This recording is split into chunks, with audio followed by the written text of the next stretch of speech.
কাকিমা একদম ঠিক কথা বলছে। দেখুন কাকিমা কি বলছে।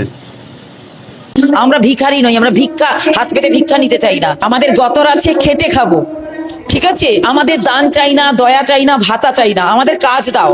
আমরা ভাতার পেছনে কেন দৌড়বো? যেটা অগ্নিমিত্রা পল বলছেন যে ধৈর্য ধরুন, বা ছুটছে, বা অমুক পার্টি ওদেরকে ইন্ধন যোগাচ্ছে। কেউ ইন্ধন যোগাচ্ছে না, ব্যাপারটা হচ্ছে তুমি কাজ দাও। আমাদের ভাতার দরকার নেই, আমরা খেটে খাবো। আর দুই হচ্ছে জিনিসপত্রের দাম বাড়িয়ে দিচ্ছ। তোমরা বলেছিলে যে জিনিসপত্রের দাম কমাবো, হ্যাঁ, তেলের দাম 220 টাকা হয়ে গেছে, ডালের দাম 130 টাকা হয়ে গেছে। খাবো কি আমরা? পটল কিনতে যাচ্ছি 80 টাকা কেজি, মাঝখান থেকে ফোড়েরা তারা মার্কেটিং করে নিচ্ছে, আর আমরা সাধারণ মানুষগুলো শুধু ইঁদুরের মতন এখানে দৌড়াচ্ছি, ওখানে দৌড়াচ্ছি, ওখানে দৌড়াচ্ছি, সেখানে দৌড়াচ্ছি। এই তো সব পার্টি অফিসে লাইন পড়ে গেছে অন্নপূর্ণার জন্য। কেন মানুষকে লাইনে দাঁড় করানো হচ্ছে? গতর আছে, আমাদের কোমর আছে, হাত পা আছে। আমরা ভিখারি নই, আমরা ভিক্ষা হাত পেতে ভিক্ষা নিতে চাই না। কাজ দাও। আমরা ওই জন্য বলছি, হাতে হাতে কাজ দাও, পাতে পাতে ভাত দাও, মাথার ওপর ছাদ দাও। এটাই আমাদের স্লোগান।